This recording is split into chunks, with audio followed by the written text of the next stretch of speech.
Había un olor que no se olvida, una mezcla de fermentación dulce, de tierra húmeda, de madera vieja empapada de años. Si creciste en el centro de la Ciudad de México, en Tepito, en La Merced, en Xochimilco o en cualquier ciudad del altiplano antes de los años 80, sabes exactamente de qué olor hablo. Era el olor de la pulquería. Y si alguna vez entraste a una, aunque fuera de niño jalado de la mano de tu abuela que iba a recoger al abuelo, ese olor te quedó marcado para siempre. Hoy vamos a contar qué fue lo que pasó con ese mundo. En su mejor momento, la pulquería no era solo un lugar donde tomar, era el corazón social de la colonia. Imagínate entrar a una de las grandes, como La Risa en la calle de Mesones, o La Nuclear en Tepito, o cualquiera de las miles que había en Puebla, Tlaxcala, Pachuca o Querétaro.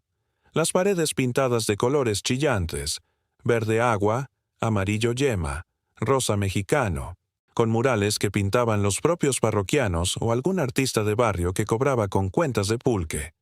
Las mesas de madera tan viejas que tenían la superficie suave de puro uso.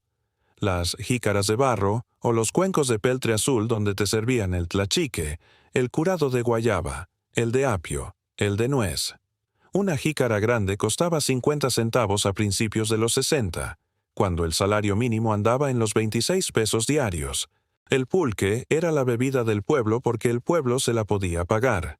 Afuera, el tinacal en algunos casos todavía visible desde la calle, esos grandes recipientes de madera o de mampostería, donde el aguamiel traído desde los llanos de Apán, Hidalgo, terminaba su fermentación de 3 a 4 días. Adentro, el sonido de conversaciones encimadas, algún radio de transistores con la XEWLUC, el golpe seco de los dominós sobre la mesa, y la tlachiquera o el pulquero llenando jícaras sin apurarse, con el cucharón de madera que había servido a 3 generaciones. El sistema que sostenía todo eso era mucho más antiguo que cualquier cantina, cualquier cervecería, cualquier tienda de abarrotes. El maguey pulquero, el agave salmiana, tarda entre 8 y 12 años en madurar. Cuando el corazón de la planta alcanza su punto justo, el tlachiquero la castra, le extrae el quiote, la espiga que iba a florecer, y comienza a raspar el hueco que queda, 2 veces al día, todos los días, durante 6 meses o hasta un año. De ese hueco sale el aguamiel, entre 3 y 6 litros diarios por planta. En los llanos de Apan, que durante el siglo XIX y principios del XX fueron la región pulquera más productiva del mundo. Había haciendas que producían cientos de miles de litros semanales. En 1910, México producía aproximadamente 357 millones de litros de pulque al año. Había más de 1,000 pulquerías registradas solo en la Ciudad de México. El ferrocarril México-Hidalgo, inaugurado en 1866, se construyó en buena medida para transportar los botargas de pulque desde Apan hasta la capital. Los tlachiqueros eran trabajadores especializados con un conocimiento tan preciso sobre la planta que no podían ser reemplazados fácilmente. Los arrieros, los cargadores, los encargados de las pulquerías, los fabricantes de jícaras y de botargas, los pintores de fachadas, las cocineras que preparaban los tlayudos y los curados con frutas de temporada. Era una cadena humana completa que conectaba los llanos de Hidalgo y Tlaxcala con cada barrio de cada ciudad del centro del país. El primer golpe vino antes de lo que mucha gente recuerda. En 1905, el gobierno de Porfirio Díaz, que siempre vio al pulque como una bebida de indios y de pobres, comenzó a facilitar la instalación de cervecerías industriales en el país. La cervecería Cuauhtémoc en Monterrey ya llevaba 10 años operando. La Modelo se fundó en 1925.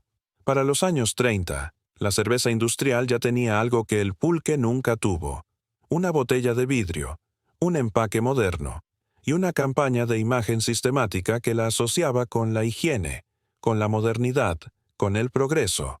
Al pulque, en cambio, se le difundió la idea, falsa pero efectiva, de que se fermentaba con estiércol. La campaña fue tan exitosa que todavía hoy hay personas que lo creen. El golpe definitivo llegó con dos cosas que ocurrieron casi al mismo tiempo.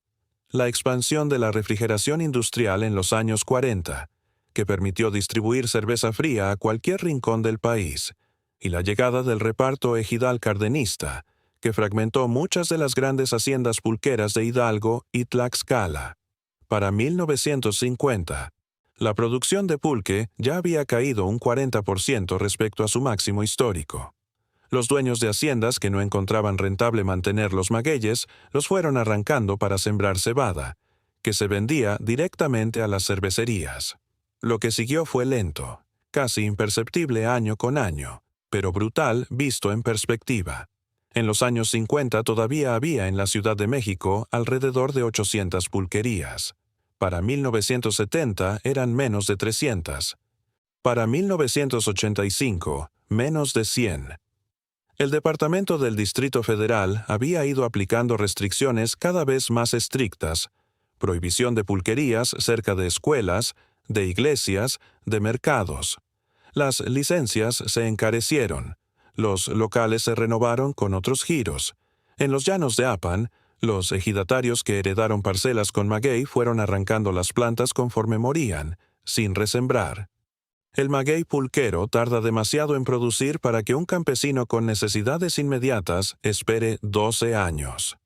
Las familias de tlachiqueros que habían pasado el oficio de padres a hijos durante generaciones se dispersaron hacia las ciudades.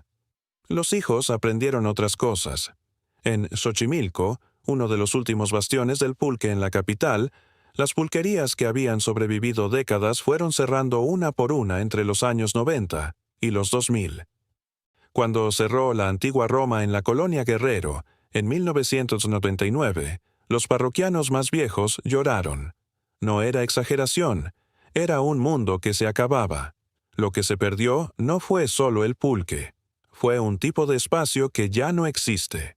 La pulquería era uno de los pocos lugares donde en el México del siglo XX convivían sin distinción de clase el albañil, el oficinista, el tendero, el jubilado. No había dress code, no había música a todo volumen que impidiera la conversación. No había menú de 6 páginas. Había jícaras, había curados, había sillas viejas y conversación. Las pulquerías tenían nombres que eran poemas. Los recuerdos del porvenir, el recreo de los amigos, la hermosa hortensia, los pájaros azules. Cada nombre era un pequeño universo.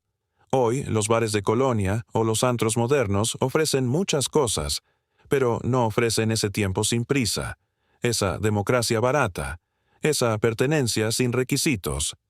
El vecino que iba todos los viernes a la misma pulquería sabía los nombres de los hijos del pulquero, y el pulquero sabía cuándo el vecino había peleado con su mujer porque llegaba más temprano que de costumbre. Eso era una red social real, física, cotidiana. También es justo decir que había violencia en las pulquerías, alcoholismo, problemas que el tiempo nostálgico tiende a suavizar. Pero había también algo que las aplicaciones y las pantallas nunca van a replicar: la presencia humana sin filtro, sin algoritmo, sin curación de imagen.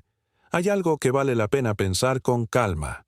La desaparición del pulque no fue un accidente. Fue, en parte, el resultado de una decisión cultural que prefirió lo industrial sobre lo local, lo moderno sobre lo antiguo, lo rentable sobre lo comunitario. Y esa decisión tuvo consecuencias que van más allá de la bebida. Cuando desaparece un oficio como el del tlachiquero, desaparece también un vocabulario, una forma de leer el paisaje, una relación específica entre una persona y una planta que tardó 10 años en crecer. Ese conocimiento no está en ningún libro. Existía solo en los cuerpos y en los gestos de las personas que lo practicaban. Lo curioso, y quizás lo más esperanzador, es que el pulque sobrevivió de todas formas. No como lo que era, pero tampoco está muerto. En los últimos 15 años han aparecido pulquerías nuevas en la Roma, en la Condesa, en Coyoacán, frecuentadas por jóvenes que descubrieron la bebida como algo exótico. Es una ironía tierna. Lo que el progreso casi mató, la nostalgia lo está reviviendo. Si creciste antes de los años 80 y conociste una pulquería de las de antes, cuéntanos en los comentarios cuál era, en qué colonia estaba, cómo se llamaba. Cuéntanos si recuerdas el olor, si recuerdas el curado que pedía tu familiar de confianza, si recuerdas las paredes pintadas o el nombre que tenía colgado sobre la puerta. Esos detalles son historia. Y si eres más joven y quieres saber dónde encontrar pulque hoy, pregunta también. Entre todos lo encontramos. Si este video te movió algo, dale like y suscríbete al canal para que sigamos rescatando estas historias antes de que se pierdan del todo. En El México que se fue, no lloramos el pasado, lo entendemos. Porque entenderlo es la única forma de no perderlo dos veces. El olor de la pulquería ya no existe en la mayoría de las calles, pero existe todavía en algún rincón de tu memoria, esperando que alguien lo nombre.